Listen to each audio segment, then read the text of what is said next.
मेरठ सदर इलाके में करीब रामायण कालीन एक पौराणिक मंदिर है जिसको बिल्वेश्वर नाथ महादेव कहा जाता है।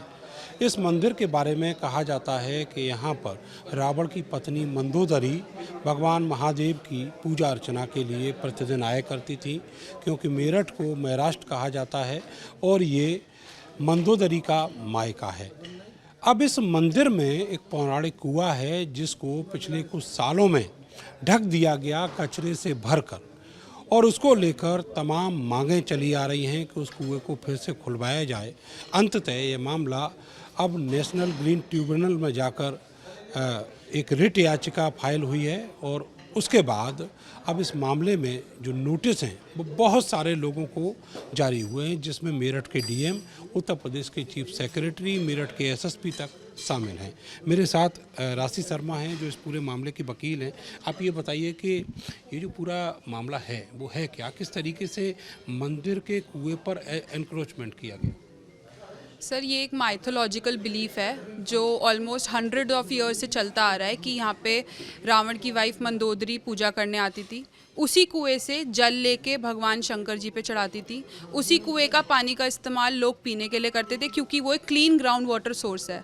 आज भारत में क्लीन ग्राउंड वाटर सोर्सों की कमी हो चुकी है। जैसे कि अभी हमने देखा था कि संभल में भी कई कुएं खुदवाए गए हैं, वैसे ही ये कई सौ साल पुराना कुआं है जो कि पीने के लिए, पूजा अर्चना के लिए, हर चीज़ के लिए इस्तेमाल किया जाता था। अब उस कुएं पर कुछ क्रिमिनल माइंड लोगों ने, जो कि एनजीटी के ऑर्डर में एक फाइंडिंग दी है प्रॉपरली जज साहब ने, कि कुछ criminal mind people are trying to encroach that well and make shop on that well to sell them to do personal commercial gain.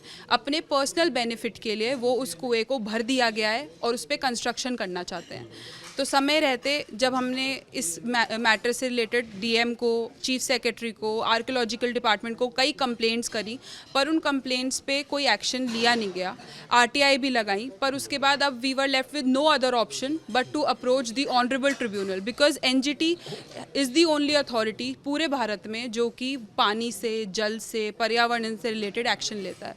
तो अब दिनेश गोयल जी और गणेश दत्त शर्मा जी ने इसके अगेंस्ट एक्शन लेने की तो तैयारी बहुत समय से कर ही ली थी। तो अब हमने लास्ट ऑप्शन था कि हम कोर्ट में जाके अपनी एक पिटिशन दाखिल करें, जो कि पिटिशन दाखिल की गई। उसमें कोर्ट को सारी बातें कई देर के बाद बहस करने के बाद समझ आ गई, और उन्होंने इस पर कोर्ट ने नोटिस इशू कर दिया, including all the administrative officers, क्योंकि कहीं पे भी किसी भी स्टेट में मेन जो अथॉरिटी होता है वो डीएम होता है। तो डीएम को ही इसके ऊपर एक्शन लेना चाहिए था, जो कि अभी तक उन्होंने इसके ऊपर कोई संज्ञान नहीं लिया। तो अब हम उम्मीद करते हैं और वी आर लुकिंग फॉरवर्ड कि all administration will take action against this illegal activity.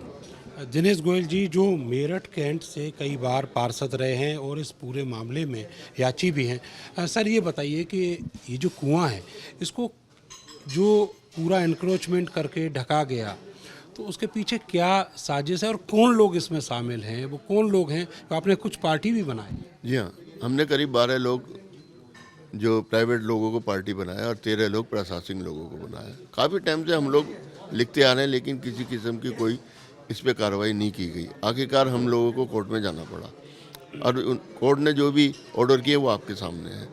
इनकी जो प्लानिंग है, इस मेन जो प्लानिंग है लोगों की, इस मंदिर पे कब्जा करना और उसकी भूमि पे कब्जा करना, और इसको बंद करके आगे दुकानें बनाना और उसको सेल आउट करना, मेन मकसद है इन लोगों का ये। उसी चीज़ को लेकर, क्योंकि मैं कैंटोनमेंट बोर्ड में काफ़ी दिनों से देख रहा हूँ अवैध निर्माणों को, 40 साल में रहा हूँ, हर चीज़ की जानकारी है।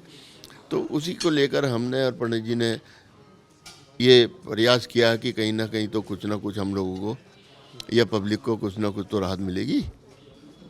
अच्छा, ये बताइए राशि जी कि जो एनजीटी का नोटिस है इसमें कब तक जवाब फाइल करना है, और उसमें अगर हम बात करें ऊपर ब्यूरोक्रेट से लेकर और यहाँ जिले तक के जो ब्यूरोक्रेट्स हैं, किस किस को पार्टी?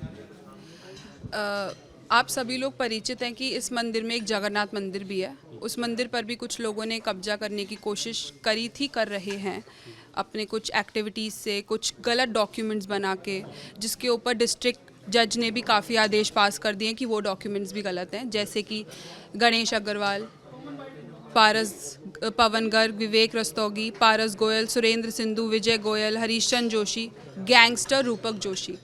इन सब लोग, गैंगस्टर है ये। रूपक जोशी इज़ गैंगस्टर, जिसको 2023 में पंजाब पुलिस ने आर्म्स एक्ट के अंदर हथियारों की तस्करी के अंडर अरेस्ट किया था, जिसके ऊपर आज भी मुकदमा चंडीगढ़ हाई कोर्ट में पेंडिंग है।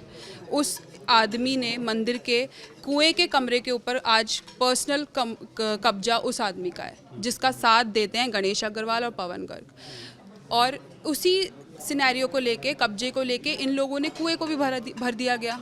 एक पानी के स्रोत को भरना अपनी किसी का पर्सनल बेनिफिट के लिए भरा होगा, क्योंकि पानी का स्रोत तो तभी भरा है आप लोगों ने, तो उसके अगेंस्ट इन लोगों को पार्टी बनाया गया। और क्योंकि एडमिनिस्ट्रेशन ने कोई एक्शन नहीं लिया, तो एडमिनिस्ट्रेशन को पार्टी बनाया गया इस पिटिशन में। कब तक नोटिस का जो जवाब है वो फाइल कर? नेक्स्ट डेट ऑफ हियरिंग इसमें लगी है 1 अगस्त 2025, और उससे 1 वीक पहले तक तो इन लोगों को जवाब देना ही देना है।